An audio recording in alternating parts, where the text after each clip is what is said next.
thank you all for coming. Thank you for being here and participating in our town hall. This is for the city elections coming up. We will start with the ground rules. There's no campaigning in or around the building during the forum. I'll be conducting the meeting, have the right to interrupt the proceedings and enforce the rules. Time limits are as follows. Opening statements, just 2 minutes. Primary questions, first question that I give you, it's 2 minutes. Closing statements is 2 minutes. The timekeeper is going to hold up the 1 minute sign and then the stop sign. You can finish your sentence when he holds up the stop sign. When it's your time to speak, you'll speak to the moderator and to me. Please approach the mic so at the podium so everybody can hear you. Do not speak directly to any other candidates or, well, you know. And then this is not a debate, this is not a debate. Use your time to showcase your views and opinions on topics provided. Vulgar language or hostile emotions will not be tolerated. The chamber reserves the right to remove any candidate from the venue at any time. There'll be no warnings for persons not abiding by the rules. You'll be asked to leave immediately. Does everybody agree? Yes, ma'am. Okay. The town hall is being streamed and will be available to watch later. We are a 501c6 nonprofit organization. It does not disqualify us from engaging in political activities, but we do not endorse any candidates or parties and will continue to stay neutral throughout the process. Okay. So who wants to go first? We'll just start. Which way do you want to start? Sure. I will. Okay. So 2 minute statement. Yes. All right. Oh yeah, you're opening. Let's see. Can you hear me there? Yeah. Does that work? Thank you so much for the invitation. Thank you for the time that you've spent producing this and helping us to share our views and our ideas. And I hope that we can all give you some insight as to what we, most of all the people out there that are watching. Thank you for also affording us the opportunity to share with you our views and visions for Cotulla. I think I've said it before and I'll say it again. Cotulla is a place, we're right off 35. We have a lot of potential. We just need, and have had in the last few years, visionaries and forward thinking and things that we need to accomplish so that we continue to grow. And so I hope that by giving you some of those insights as to what we stand for gives us the opportunity to reach more personnel by you sharing. So that's really all I wanted to open up with and ask for your support May 2nd. Thank you. Mr. Alvarado. My name is Billy Alvarado. I want to thank each of you for taking the time to be here tonight. I also want to thank the Chamber for sponsoring this town hall. These conversations only work when people show up, speak up, and engage with their community. And your presence tonight shows us that the community does care.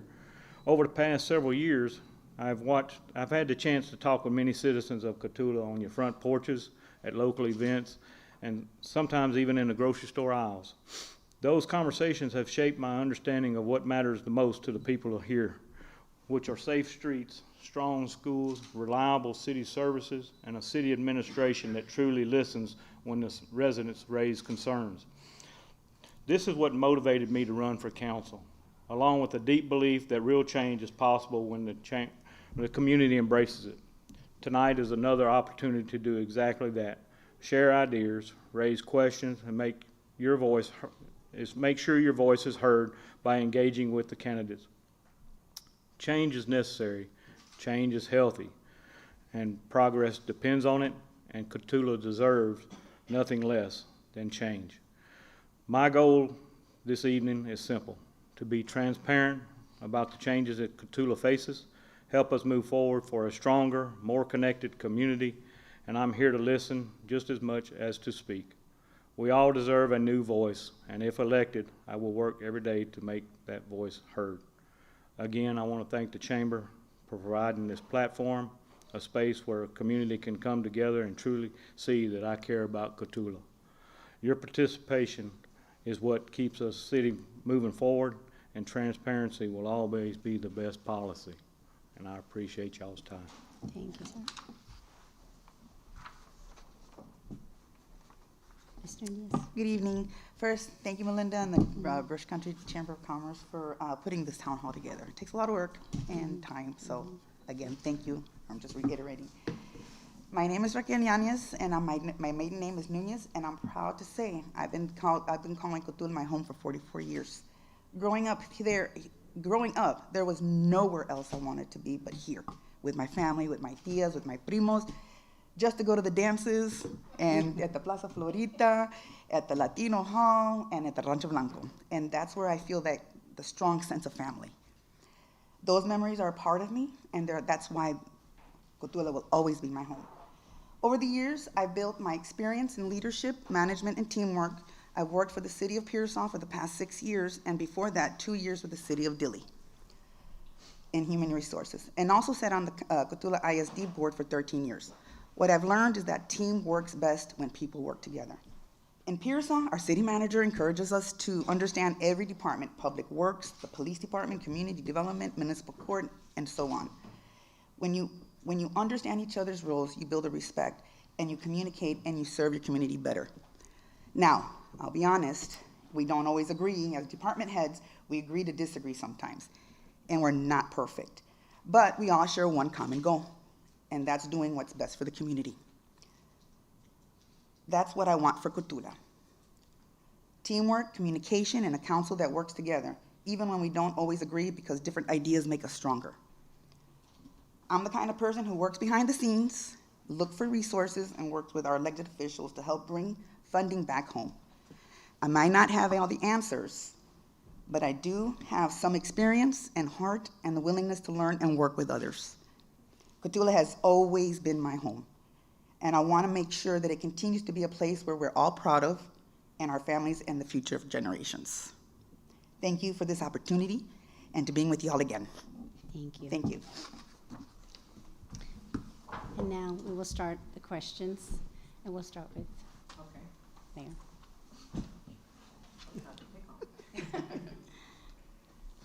Okay. All right, first question. What is your top priority for the city this term, and how will you measure that success without raising taxes, if possible? So we know that taxes have gone up, not just the taxes, but rates and things like that. Those were necessary evils that I call. For this next go-around, emergency management was one of those topics that I'd like to readdress. Not that we don't have it. The county's very good about sponsoring emergency management, but there's some things that respond to life events like, disasters and things like that. So that's one of the topics that I'm looking at. The other topic is to continued growth for housing development. And I guess there's a lot of things. So you can't just pick one thing that you can just go forward with, because everything is all together. Everything touches everything, and so housing is one of those big topics as well. Emergency management, housing, and forward thinking. Forward thinking meaning that we have the corridor, I-35. I-35 is one of those big things. How do we make people come off I-35 to spend money in Cotulla? We've got to find different ways and be innovative and not reactionary, but actually make a difference for our community. Get some of those tax monies to work for the citizens of Cotulla. So those are some of my topics, along with many things that I'd love to work on. But we continue growth, and so with that being said, that those are. You asked me for one, and I gave you three. But those are three of the things that I see that we really need to take advantage of. Thank you. Thank you. Same question. Question again, please. What is your top priority for the city this term, and how would you measure that success without raising taxes? My top priority would be to make us more self-sufficient. We need to have a city police department. We have relied on the county for far too long. for all of our services, whether it be police, medical, fire. You know, if by chance they decided they didn't want to do that anymore, they could put the city in bankruptcy quick, because they would want to charge for their services. And that is unacceptable. You know, this council has previously stated that they want to be a charter town and have things that bigger cities have.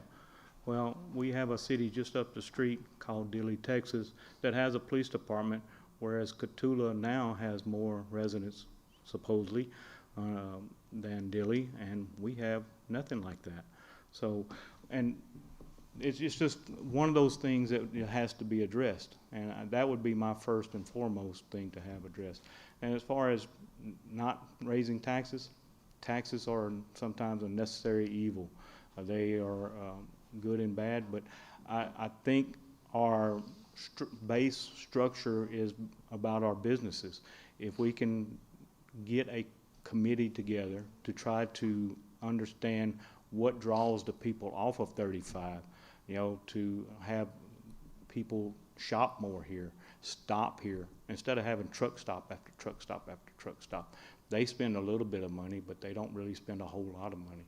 We need to have those businesses here to bring the community out to shop and people off of 35 to stop and shop. So that would be my priorities there. Thank you. Thank you. Yes, Question? please. Okay. What is your top priority for the city this term, and how would you measure that success without raising taxes? How would you fund that without? Well, the infrastructure, the water. What's happening now is that we've got pre-planned to make sure that we have enough water in the next 20 to 30 years. And in order to do that, we'd have to get, you know, resources to come in, work together as a community to figure out what we're going to do. And to get those kind of grants that we can only have to pay 70%, I mean, they pay 70% and we only have to pay 30 and split it, okay? To keep away the taxes, to raising taxes for the people. Now, I take it real seriously when it comes to taxes, because nobody wants to raise taxes. But we're gonna try to cut waste, see where we can cut within before we can even consider raising taxes. So with that being said, mine is the water. And it's just to be making sure that we do have something sustainable for the next 30 to 50 years. Okay? Yes, ma'am. Thank you. Ms. Sandra. I'm going to lower this for you. Okay. Next question. Hotel motel taxes generate significant revenue, although the funds can only be used for very limited expenditures, mainly boosting tourism. In your opinion, how should the city allocate these funds? How should the city allocate the hotel motel tax? Allocate or use? Use. Use. Okay. So I think we're doing a pretty good job. I know that the budget for hotel motel tax was pretty good. And we are starting to do some renovations. This facility, for instance, this facility has been here for quite a while. This is, it needs some reno, it needs some fixture. This is a moneymaker for the city of Cotulla. So we should be investing in it. We should be upgrading it. We should be bringing it up to par. So because those things are what brings community back in it, right? We use it for our local events. We use it for quinceañeras. We use it for weddings. Not only here, but some of our community efforts. I know for a fact that Plaza Florita, they did a reno on some of those things. That was part of that hotel motel tax. Because what that does, it brings events. It brings events, outside personnel to come in and enjoy Cotulla. Let's give them a reason to come here. Now, we talked about just I-35. How do we get them in our city? How do we get people? So creating events, the 4th of July, the Christmas events, our small town. And they spend money at our businesses, at our restaurants, at our hotels. And that's what that's supposed to create, is that revenue, so that we keep using that and keep being resourceful when it comes to things like that. Thank you. Question, please. Hotel motel taxes generate significant revenue, although the funds can only be used for limited expenditures, mainly boosting tourism. In your opinion, how should the city use these funds? Well, you're right. The hotel operating tax monies can only be used for certain things. However, if we're gonna spend that money, take for example the Plaza Florita. They have spent $1 million plus on a restroom. I understand they're buying properties all around there to revitalize that area. But how long has that been going on? I've only been here 4 years and I've seen 3 years wasted on a restroom. So are they gonna ever do something long-term? Are they still gonna buy properties up and, in my opinion, waste monies that could be used for other things, you know, that could be generating revenue when people come to see our town? You know, we have to look beyond of saving some things in order to get other things started. Take, for example, the Veterans Park. You know, that could be a lot of revenue right there. It's a nice park. It needs to be addressed, build structures around it, put trees back in it. You know, I was told once before when I ran previously that couldn't do that. That was a historical park. Well, that's not true. You know, do your research if you're going to criticize me about it. But, you know, that park has had trees before. It had had picnic tables before. It's just that nobody cares enough to go back and do the research. They just want to criticize. But we need to have those things that will draw people out. You know, there's nothing for our children to do here anymore. So we need to figure out ways to have them be more involved in our community also, instead of them leaving to go to San Antonio or Laredo or Dallas or wherever they want infrastructure built for them to stay here. Thank you. Thank you. Well, it's like making money. In order to make money, you have to spend money. So in order to bring more revenues, of course, whatever, I'm not too familiar yet with the sales tax and the hotel sales tax. But I think it's just a revolving door. You just, in order to make, I'm still learning that stuff on that one, so I apologize. That's okay. Thank you. Thank you. Mayor? My turn comes up quicker. I know. Okay, the city had run an election to change the city to home rule government, but it didn't generate the votes needed to pass. Would you put that back on the ballot? Would I bring that back on the ballot? I'm going to tell you no, not the way it's written. I've encountered a lot of things with the you're talking about the city charter, right? Mm-hmm. Okay. So I'll put it out there. The city charter, for us to become a charter city, the city charter is a constitution. That's what it is for the city. I finally understood it. It took me 2 years to learn it, okay? 2 years to learn what a charter is. And the way this charter is written, I wouldn't support it. Now, if it went back to committee, and I know Pearsall is a charter city, some other towns are charter city. And if our council could tell me why we need a charter city, then I would support it. But I'm gonna tell you that that's not what it's about. And so the way the charter is written, I wouldn't support it. What a charter is supposed to do is your constitution. Mayor being the top, your council on the, on the executive side, and then you have your administrative side. A charter, you need to know the charter. The charter is not supposed to be given to the citizens and just, hey, vote on this, we want it. Explain it, why? A charter is supposed to be written in sections. The voters are supposed to be able to vote on sections of your constitution, not just a product and not just a whole product. The other thing that I don't agree about, and I don't believe we would do well with the charter, is that whenever there is big projects, the decisions come back to you. We're not supposed to decide. If it's a big ticket item that the council wants to spend on, it should go back to an election. That's what a charter should do. That's what a good charter is. So the way it is written, the way we would follow it, I'm not going to support it. Another reason I won't support it is because it doesn't support the mayor.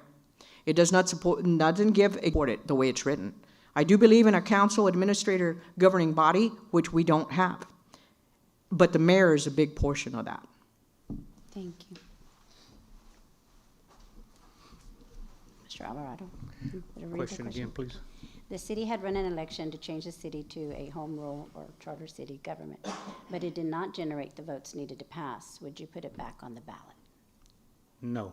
This, when it failed, it is required by law for them to put it back through the same process it did in the beginning, to start all over. They have to reconvene their committee, whether the people are still there or not, I don't know for sure, but they need to start all over again. It's part of the process. You can't just keep going with the time. It's not gonna pass the second time.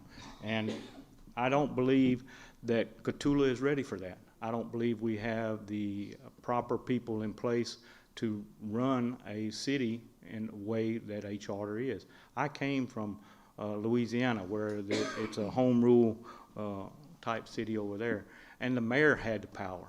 The mayor has nothing here. The mayor shakes hands, cuts ribbons, be the way it is. You should have checks and balances on everything, and I don't believe the charter, the way it's written, is productive for anybody other than the council and the city administrator. And that's, in my opinion, that's too many people that doesn't have, I guess, for lack of better words, control. And that, if they decided to do something silly, then they could do it and nobody would be able to question it. And the people are the ones that need to be questioning stuff, not the council and the city administrator. The people need to have that say so. Thank you. Ms. Raquel. I believe in charter. Not sure how it was really written here, with the water, with the streets, with all of that kind of things. But I do believe in charter, because when the CM is, well, here it's a city administrator, the CM is responsible for making sure that whatever the council and the mayor are requesting to be done, it'll be filtered out to all of us. So when we work together. Changed. What other upgrades do we need changed? What other upgrades do we need to implement? Trash collection just changed, and it's a test, but we're going forward with it. So I am all for this. I went to a small group last summer, I believe it was, and it was little kids, and they were 10, 11, 10-year-olds, 11-year-olds. And what they talked about was Cotulla in 2050, what their vision was for Cotulla. And that's what they talked about. And that ignited me, because if our kids are already thinking about this, why aren't we doing it to get there, right? And they talked about, one, trash collection, right? And I think there's big money in trash collection. In fact, I want to see that raised to Dilley and Pearsall. And I want to talk to our state representatives and congressmen and things, because I believe that we should invest in a regional landfill. That's one of my big goals. The other one is I start recycling. You know, we're just learning. We're learning how to deal with our trash, but it's not paying for itself yet. Recycling would bring us that avenue, because if you recycle plastic, you're selling it. If you recycle boxes, you're selling it. If you recycle metal, you're selling it, and it's revenue back to our city. So is there a bigger plan? Absolutely, regional landfill. At smaller, we need to start doing a recycling program. And I would love to see this next term if we could get that worked with the council and the administrator and start implementing some of those things, making some of those investments so that we do start recycling plastic, we do start recycling paper and boxes and things like that bring back a little revenue, and we start leveling off what we owe. Because this city right now is 2.2, if I remember correctly, in the hole with just our trash. So we absolutely have to address that. Absolutely. Thank you. Question, please. Trash collection has changed. What other upgrades do we need to implement? Well, trash collection has changed. I don't think it changed for the better. I think it put us further in the hole with the sanitation prices, because prior to us purchasing the garbage truck, we were already several $100,000 in the hole, and they purchased a $500,000 garbage truck and put us even further in debt. And as of last council meeting, they were another $19,000 in the hole.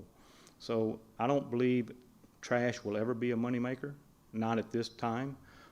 However, I do know that the council has or will be continuing to increase the rates for the sanitation. But you have to look at the personnel. Cotulla is losing personnel left and right because, one, they don't want to be bullied. They don't want to be accused of things, and they are not getting paid for the proper work that they're doing. And now you've added Encinal to us, and no offense, I understand that everybody needs to help out everybody, but you got to make it where it's worth your while. And now that the oil prices are gone skyrocketing, the price of fuel has to be figured in on that. I wonder if they even considered that in these contracts that they do, you know, the price increases of fuel, because diesel went from $3 and something to over $5 now. It doesn't take long to burn $5 worth of fuel up, and I just don't believe that we need to spend any more money at this time until we get our house in order before we start looking at making more expenditures in the sanitation department. Thank you. Can you repeat it? Okay. Trash collection has changed. What other upgrades do we need to implement? I like the trash. I'm sorry. I actually like, because I don't have to take it to the back anymore. Now, I don't understand more or less what the costs were or how much we're losing on that or doing that kind of things. But we also need to, if I get in, I'll be able to look at all of that one-to-one within our budgets and see how much if we're, because when you do something new, it's going to take time to renovate, to gather revenues back into it. So in order to do better, you have to buy things, and then from there, 3-5 year business, section, then you'll be able to see the profits. So we don't know where we're at because it just started. We also need to work on our water losses and gas losses. That I need to, because I know it's happening in Pearsall and it's happening in Dilley. I'm sure it's happening to us as well. If I go in there and just to look and to review all the losses that we have, I think we need to figure out something together along with our partners with Dilley and Pearsall, and to be able to figure out what can we do that's going to make all our communities better. So do I want to see a little bit more of, because we're still having that over there in Pearsall, but the gas and the water losses, because that's where we're losing money as well, not only the trash. Thank you. Thank you. Mayor.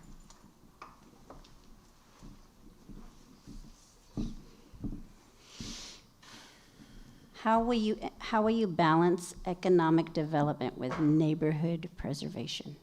How do I balance the economic development with what? Neighborhood preservation.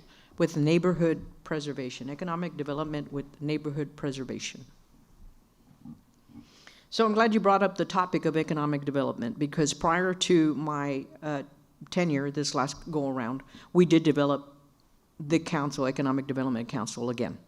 They've not yet started working together, but they soon will. So it's a group of 7, and they are starting to revisit. I think when we talk about economic development, we may not always understand that it's not just about incorporating business and trying to make more revenue, but it's also about being in touch with colleges, universities, trade schools, trying to bring some of those things to Cotulla. That's what your economic development, it's supposed to start, how do we boost our community? How do we get our community to stay? How do we get our kids to buy into tech schools and things like that? So those are some of the things that economic development would bring to Cotulla, I believe. Crystal City currently has Southwest Junior College in Crystal City now. Why can't Cotulla? Because we can. We do have college courses at school, right?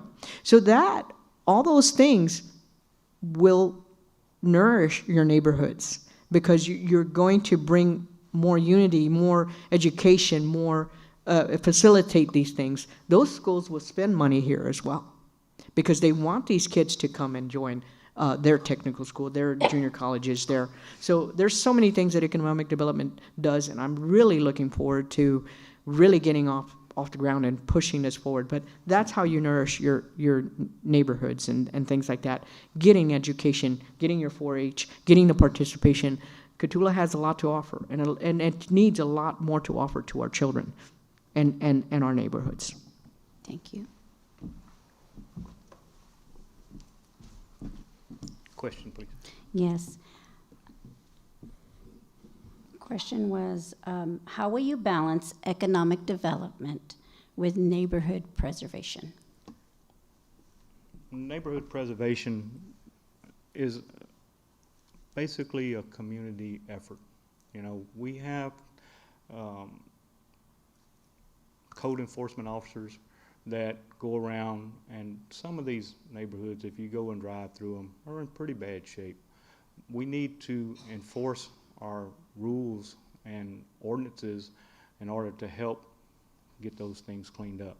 If they need assistance, then we can try to work with them to help in that matter also. As far as the development, you know, we're an oil field town. We've always been an oil field town for quite a while now. You still have these oil field companies that are spending money here. Granted, they might be on the outskirts, but let's reach out to some of those companies and see what they can do to help do things. You know, they've always got welders, they've always got mechanics. You know, if you look right up the road here, you have a 18-wheeler mechanic shop there but it's not in the city. You know, why can't we expand our resources and talk with them? You know, you have the school that has nursing program, they have a welding program, and now they're starting to have a carpenter type program there.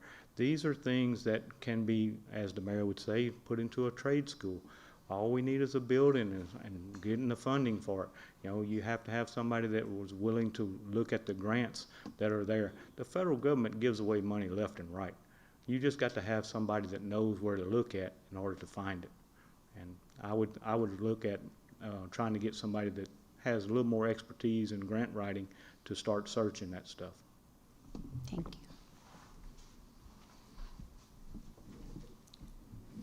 Can you repeat it? Yes. How will you balance economic development with neighborhood preservation? Well, in order to build our economic development, I'm going to start with that. We have to sustain the workforce. And in order to bring up the economic development, we have to make sure that our workforce that we have, that we're able to sustain those kind of companies to come in, or entities, or anybody to come in. Of course, in order to build all of that, you also have to make sure that our infrastructure is up to par, which is wastewater, water, and I keep going, gas, all of that. Making sure in order to sustain those to be able to bring in those companies to come in and to build, and also keep the workforce. To preserve our community, well, you do bring in the grants. You do speak to your congressmen and your senators, and to make sure that we gotta find money where we can be able to preserve our current, and then build from there up. So it goes hand in hand. It's just that we've got to figure out a plan to making sure that we can be able to sustain the businesses and bring in these grants so it doesn't cost us any money. So hopefully that we can be able, if I get in, hopefully we can build that committee in order to get those things done. Thank you. I'm getting exercise. Up and down. Okay, growth is always welcome, but with new businesses come challenges. How will you support small businesses and local entrepreneurs? I think I promote supporting small businesses always, and going local. Before I go and buy a gift, I go check locally, see if I can find something here. We need to redevelop that, and it's going to take some hard work. It's going to take some changing of our characteristic. Some of our characteristics go back to education. And how do we get that going? That's a tough question. So we commit to running for office, running for this, running for the other. But how do we start changing the characteristic of our workforce, as was said before? How do we entice our community to be more effective to support our locals, right? There is a lot of people that buy locally, but we've got to start fixing those things, infrastructure, police department. We have to make it a community and build that infrastructure so these bigger stores want to come to our town. I have a question for Walmart. I have a question for HEB. Why not Cotulla? And I'm going to ask that question soon. I want to know why not Cotulla. What do we need to do in Cotulla to bring you here? Don't tell me that you won't, or why not? Because you've got to fix the white knots to be able to entice them to come in, right? So why not Cotulla, right? Walmart, why won't you come? HEB, why won't you come? Okay, you don't have the workforce. Here we go, economic development. Let's get those trade schools. Let's start teaching back in school. So that's how we build a system that will support itself, right? So how do we start changing that characteristic? And it starts with our kids. It starts with our teachers. It starts with our parenting. It starts with those things. And it's got to be something they want so we can make things better for them. Thank you. Question, please. Growth is always welcome, but with new businesses comes challenges. How will you support small businesses and local entrepreneurs? Well, supporting the small businesses, a lot of it has to do with advertising.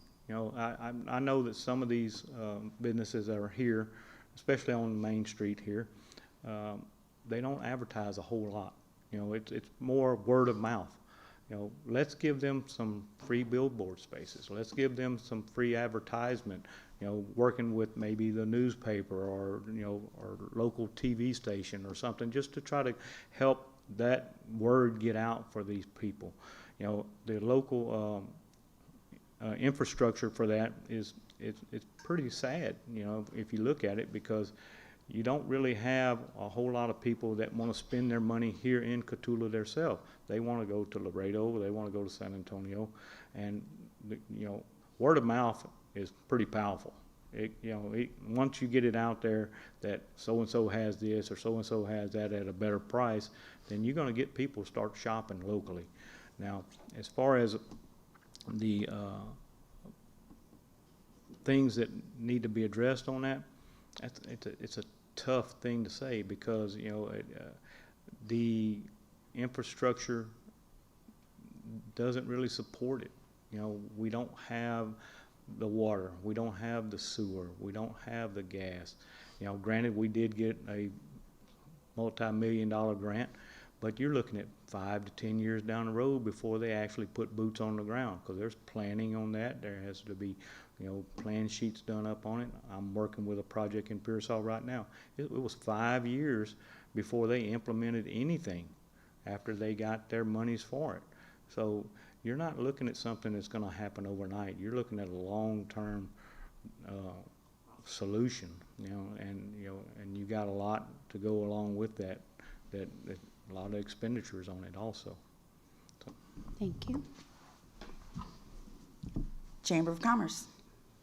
That's what we need. That's where our building together is, with the Chamber of Commerce. Chamber of Commerce is going to be our legwork to bring in these companies, to talk to them, to see why we can't do it. Along with the city and along with our other entities, we need the Chamber of Commerce to join efforts to be able to actually talk to these companies. Also, our local people. Have a committee together, work together, figure out what is it that we need to do to help you. So Chamber of Commerce is the hub of helping our local businesses, and to work together and to just be together and just figure it out. Again, I'm going to go back to the sustaining of the workforce. are we big enough? I know we're like about 3,000 to 4,000 people in our city, but we can also integrate that with Encina, local areas and everything else.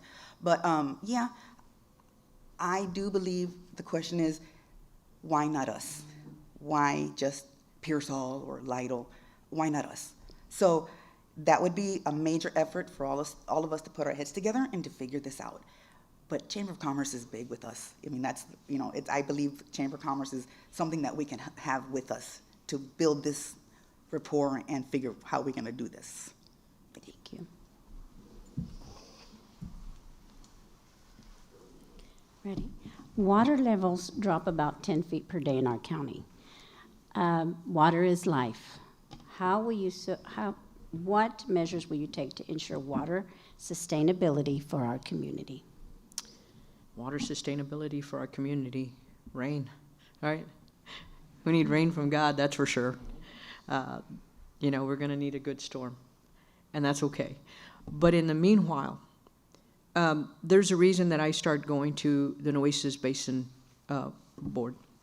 There's a reason that I try to go to the Winter Garden meetings. There's a reason, because we've got to see what everybody else is doing with our water, okay? I would love to see, if not the Holland Dam, and I'm not going to get all into that, but we need to start looking at a water reservoir, a system to start capturing some of this water, reusing our water, all right? How do we do that? We gather water every day, sewage water, right? We gather it. We have to clean it before it goes back into the river, right? Why not take that water and sell that water, because you can't use it for drinking water yet, right? But it's clean water. You just can't drink, it's not potable. Sell that water, so start looking at and making that work for you to start looking at a reservoir. When you do a reservoir, what does a reservoir do? Creates a park, right? Now you've got people coming to your reservoir, but it's a park. So we need to stay engaged with Nueces Basin. We need to stay engaged with Winter Garden Water and find out what they're letting them do with the farm waters. Let the farmers sell. They're selling fresh water that we need, right? But we need to stay engaged in those and know what everybody else is doing about it so that we can start addressing. The artesian well waters that we had with the past is gone, right? But what are our kids going to be drinking in 2050, right? So we've got to start looking at this and be real serious about this. And I know that they're going to start cleaning seawater eventually to use as well as drinking water.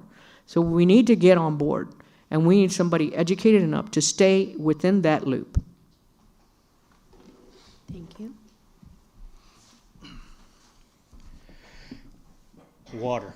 Water is as she would say, we need rain.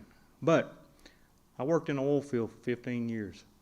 We went on several locations where we couldn't dump our sewer anywhere. So there's a new thing called reverse osmosis now.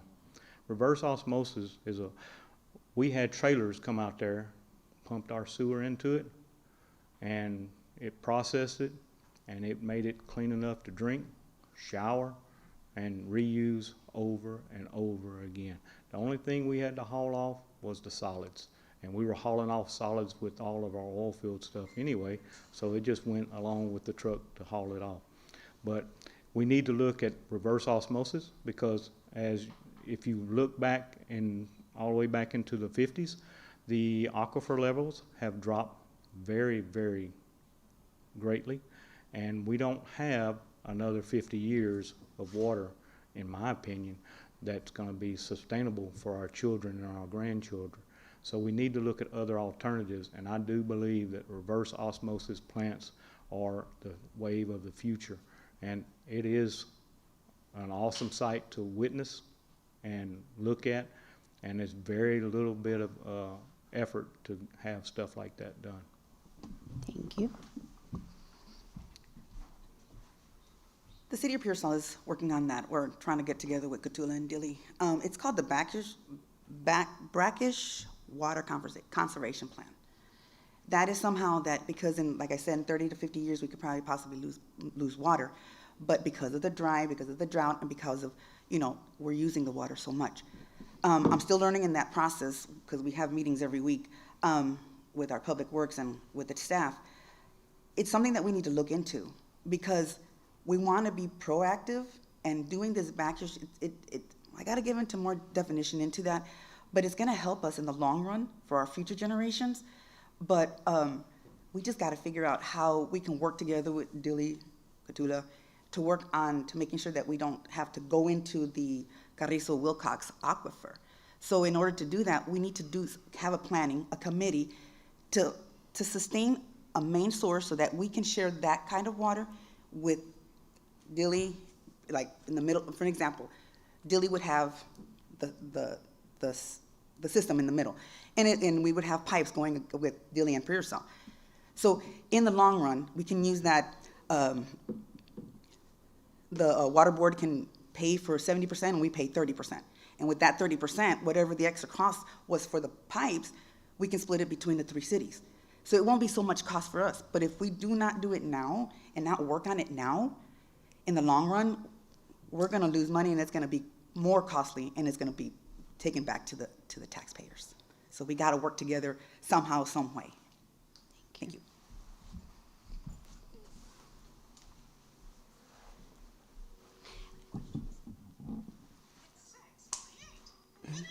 As a council member or mayor, would you be willing to dedicate personal time to engage with constituents regarding their concerns and present these matters to the council?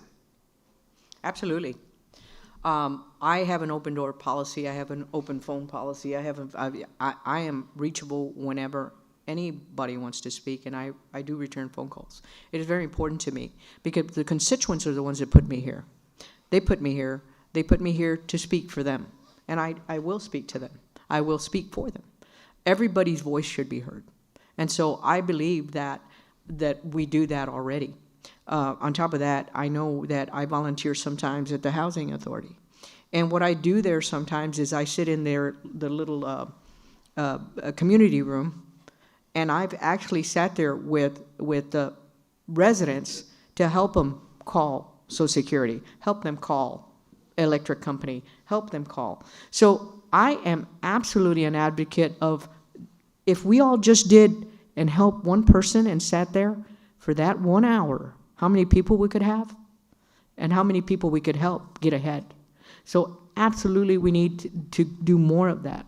I would love to make a community center and slash recreation center. Not just for fun and games for the kids, but have yourself a community center that has a computer lab, and have your employees there sitting there helping your local residents during the day, helping with literature, helping with learning to read, helping with, learning computers, helping with all sorts of things. And use that site as a warming center and a heating center and a cooling center in the summertime to get our homeless out of the elements sometimes. And that place would be self-sufficient. That's what I see. So, but we have to start somewhere. Whether we sit at the library for a little while, whether we sit at a park for a little while, whether we sit at a housing authority for a little while to help somebody out, if we all did just a little bit, we could help a lot of people. Thank you.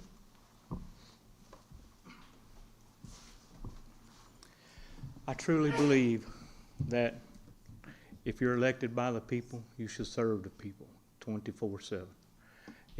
I ran for city council last time, and I purchased 500 personalized cards with my home phone number on it. And I gave them out to the citizens. And I told them, regardless whether I win or lose, if you need something, you call me. And I still believe that is way to go. You shouldn't have to beg somebody to do something for you. If you elect me and you tell me you need something, then I'm going to be there for you. It doesn't matter what time of day it is. If I can't, then I'll make a point to get to you as soon as possible. But if I'm available, I'm there for you. You know, that's part of being a public servant. You know, it's just like being a police officer. If you call them, they will come. And that's part of it. You know, you have to be reliable, you have to be trustworthy, and you have to stand on your word. My word is, if you call me, I will sit down and talk to you. You might not like what I have to say. I might not like what you have to say. But we can all agree to disagree at any given time. But I'm still going to hear you out because you're the person that put me in office. And that's what we're supposed to do. Thank you. Can you repeat the question again? Yes. As a council member, would you be willing to dedicate personal time to engage with constituents regarding their concerns and present these matters to the council? Most definitely. That's why we're asking for the vote, because we're gonna, no matter if they vote for me or not vote for me, I'm gonna be there for them. Whatever the concerns they may have, I would ask the question, what is your solution? What do you think we should do? Because then you're gonna engage them to help you with what they're thinking, because you wanna listen to what they have to say. So yes, anytime they know where I live. Most people know where I live. But yes, because without them, we can't do the job. There's no way we can do our job. Because if we can't listen and we can't hear what they're saying and to see what they're seeing, then how are we gonna know? And how are we gonna fix it? And the only way to fix this is through with the people. And if they vote us in, we're gonna be there for them. Now, can we do everything quickly? No, we got a plan. Okay, let me know what you think we need to do, and let's see what we can work together to figure out with the council and with the administration to be able to figure it out, because it does take a team. So yes, we have to be there for our people because they're from here. They own here. So yes, I am so wholeheartedly to listening and being there for our people. Thank you. Thank you. This is our last question. Can I be the last one on this next one? Because they always get it better and I have better ideas after. doing So we're going to end with, do you think city council and mayor positions should be paid or compensated in any way?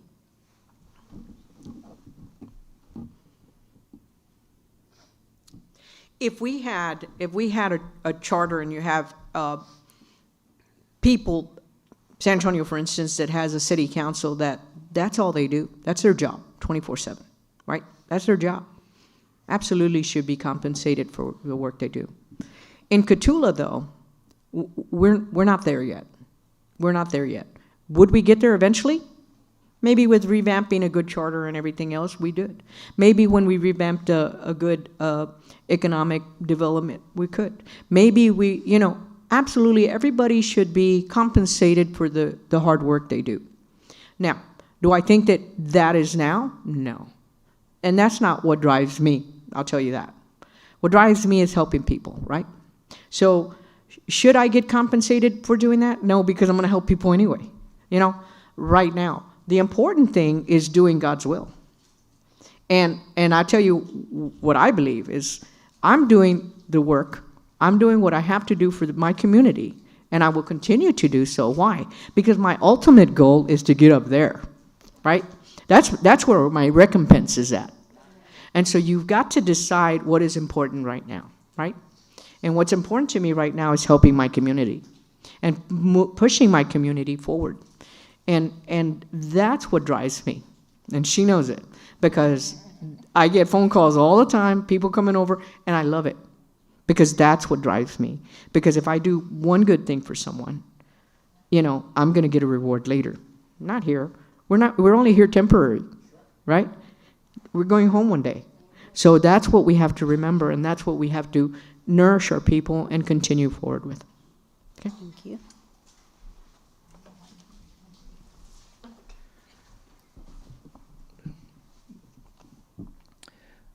Listening to the question, it reminded me of my father. When I was young, he was a carpenter. He was more or less a jack of all trades. And people would call him, and it didn't matter what time of day it was or night it was, he would get up and go to try to help somebody because they needed it. And granted, I was the youngest one at the house, so I got to tag along because he needed somebody to hold the flashlight or bring him tools. So I asked him one time why he never took anything from anybody. He said, good people don't do that. If you're called to help somebody, why would you want to try to get compensated for it? I understand money is the root of all evil, and it's something that everybody wants.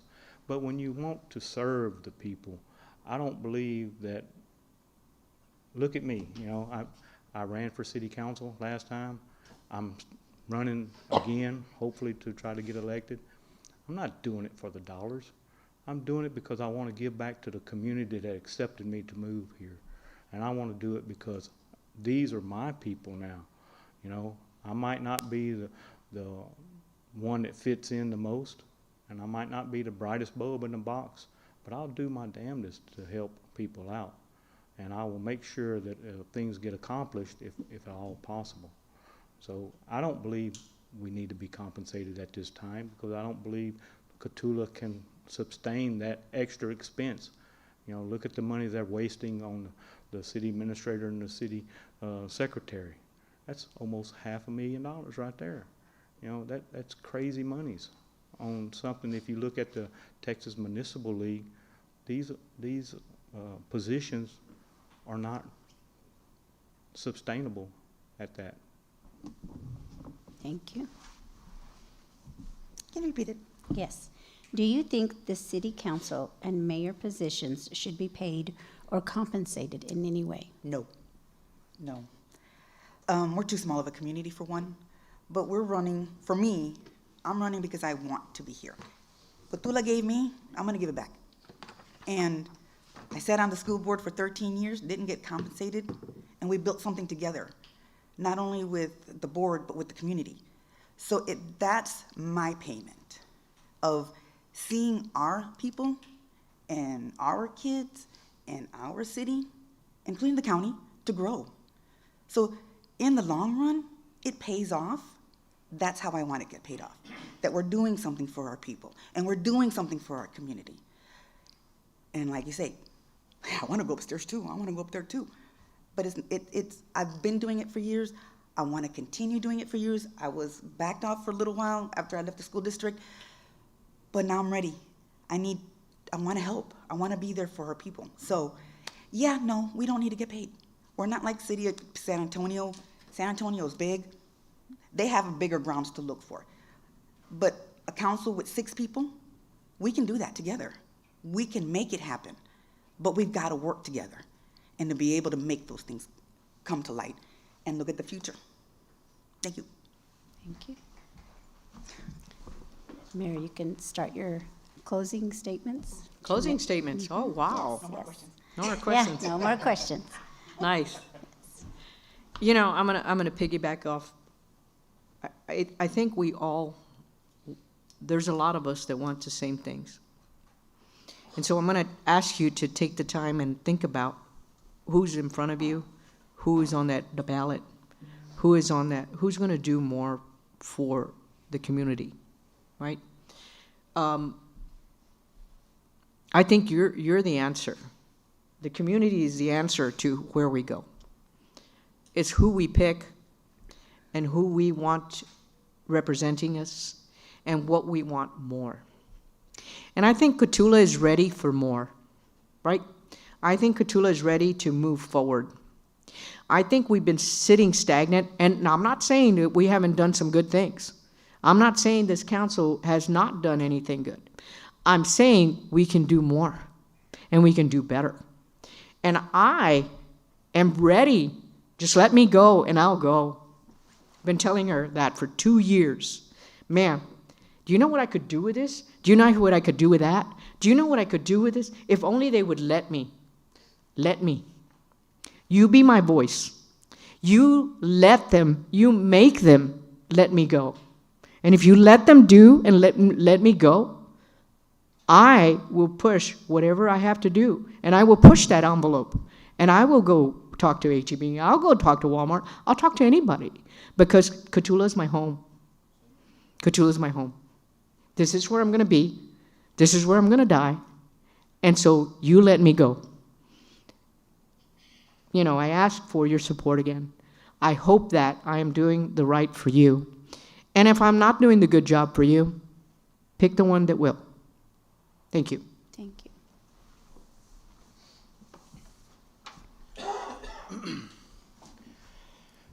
Before we close tonight, I want to leave you with this. Our community deserves a government that is responsible with every dollar and transparent in every decision. Watching our fiscal spending isn't just about balancing numbers. It's about respecting the people who work hard to earn those tax dollars in the first place. We owe it to our residents to make sure every expenditure is necessary, justified, and aligned with the priorities of Cotulla. That commitment to transparency also means making our meetings accessible to everyone. Live streaming city council meetings is one of the simplest, most effective ways to keep the public informed and engaged. Sadly, the two council people who are up for re-election did not see that way and had voted not to have the live streaming, and again, since September of last year, has not been placed back on the ballot for a vote. Not everyone can be here in person, but everyone deserves a chance to see how the decisions are made and how their voices influence the process.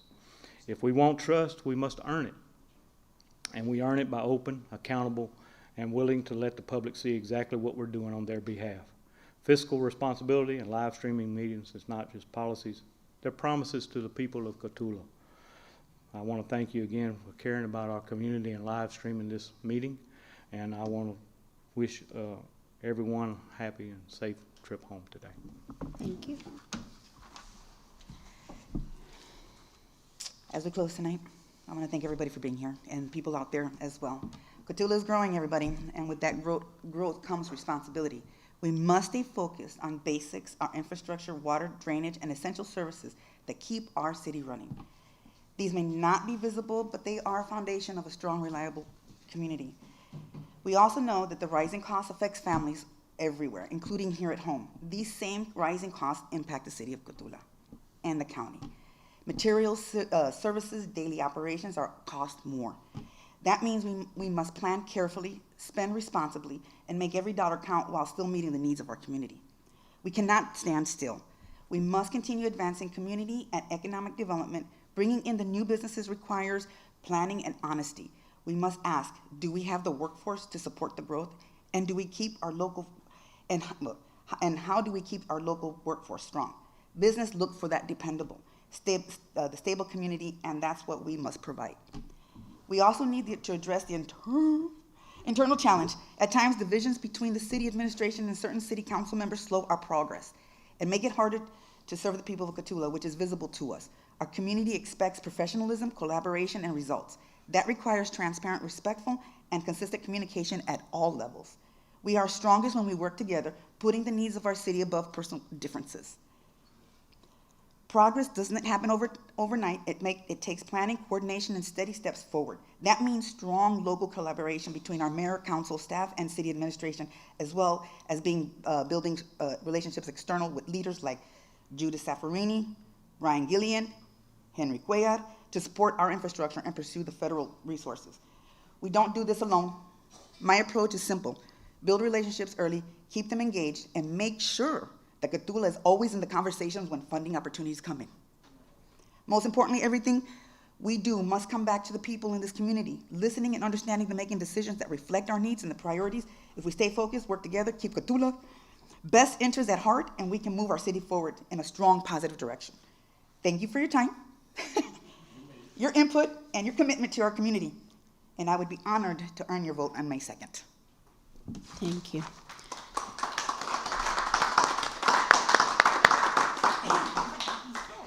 We want to thank you guys. We want to thank you guys for coming and participating tonight. We wish you luck, and we ask everyone, please go vote. Vote. Thank you all. Thank you.